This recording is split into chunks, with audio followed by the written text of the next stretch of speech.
shifting from the standard therapy being adriamycin, cyclophosphamide, followed by Taxol.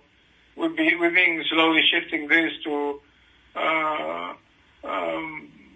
essentially carboplatin plus Taxotere, right? Mm-hmm.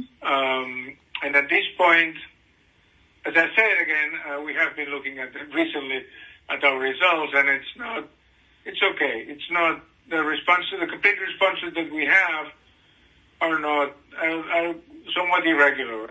So sometimes it's 30%, sometimes it's 40%, but we haven't seen a clear increase with time. From the year 2000 to the year 2016, we haven't seen a gradual increase of the complete responses. So we're not sure at this point of which is the best, right? Yeah. Some patients very rarely come after having had surgery. And these patients, the post-operative surgery we use at this point is usually, again, either some form of chemotherapy. But okay. We're not sure if there's a clear standard nowadays. Yeah, that's great. And I would like to ask you, I know that in Europe it's not approved yet, but I saw that yesterday in the US, Keytruda, pembrolizumab, received approval for early-stage high-risk patients with triple-negative breast cancer. Yeah. I would like to know... We will see. Yeah? Okay. I'm sorry. I was saying that we will see what happens here. The agencies are not very keen on, introducing these PD-L1 drugs, anti-PD-L1 drugs in early-stage breast cancer. We'll see. Yeah. Okay. Great. And then for the metastatic setting for triple-negative, what is usually the treatment options that you have available in Spain to use? Well, chemotherapy. Well, none of them is particularly good, right? Yeah. We do have approved olaparib for patients that have BRCA mutation. So we routinely perform BRCA testing in the patients with the triple-negative breast cancer, right? Mm-hmm. And at this point, if I'm not wrong, niraparib, which is another option for ovarian cancer, it's not approved in Spain for breast cancer. So we're limited to using olaparib in the cases that are I'm checking and we do not have these approved. Okay. So we're limited to olaparib in patients in cases that are BRCA mutation positive.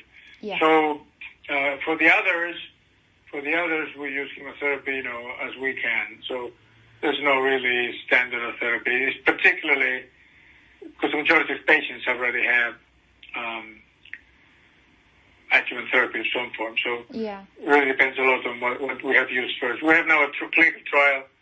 We're testing for some mutations in the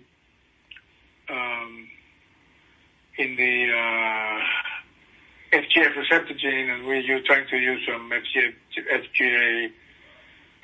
some fibroblast growth factor inhibitor in these patients. I don't know. Yeah. It's very confusing.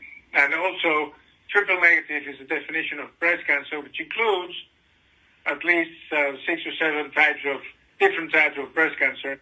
Some of them are very sensitive to chemotherapy. Some are very refractory. So, I think that these patients, what they really need is being more comprehensive in the molecular characterization. Yeah. Okay. Sure. And if I remember correctly, I think the PD-L1 inhibitor atezolizumab in combination with nab-paclitaxel was approved in Europe for first-line metastatic setting. Is it something that is available for you to use in Spain, or you don't usually use it?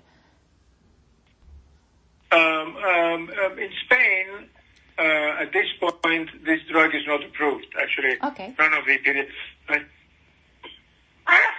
my God. Bless you. Air conditioning. It's very hot today, and so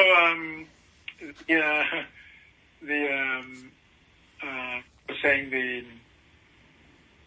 what was I saying? Oh yeah, none of the PD-L1 inhibitors is approved at this point for breast cancer, right? So I don't know. We have used it sometimes, right? But we never have seen very remarkable responses, I have to say, as opposed to lung cancer, for example, or even hepatocellular cancer, for example, which is some of the indications of tezolizumab. Yeah. We have seen responses in brain liver cancer, but I have never seen one in breast. Oh, okay. Yeah, that's a shame. And then another agent I wanted to ask you about. I know that it's not approved in Europe at the moment, but I think it's approved in the US. So it's a TROP2 targeting agent. The name is Trodelvy, the brand name. Sacituzumab govitecan, I think is the molecule. I don't know. No, I'm not familiar with it. Okay. I know it exists. I know the results don't seem too bad. I'm not familiar at all with TROP, so it's for me it's a new target. But I've never seen any. I never had it. I never used it. And, and the results I've seen are correct. Not very. I mean, I'm just saying what I've read, right? Mm-hmm. Is interesting but not very exciting. Okay, that makes sense. And do you expect any changes in the treatment for triple-negative breast cancer patients in the next 10 years, maybe? Or do you think there? Well, I think the changes in therapy will need to have to arrive from,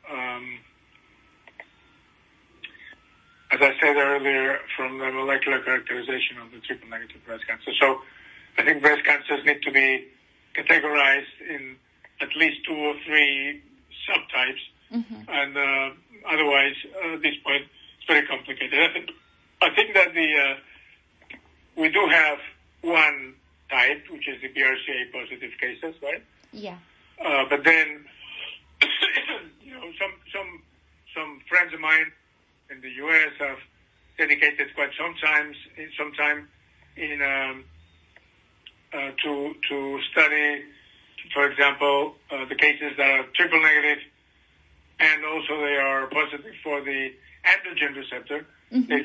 They've studied the use of androgen inhibitors of some sort, and the results are not particularly good. So, but we all know these cases are very resistant to chemotherapy. So it depends on whether in a particular year you have like 2 patients that are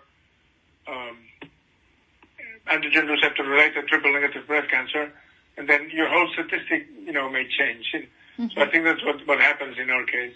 Yeah. So I think the molecular characterization of triple negative breast cancer is something that we will definitely need to do. We'll need to do in the next few years. Yeah.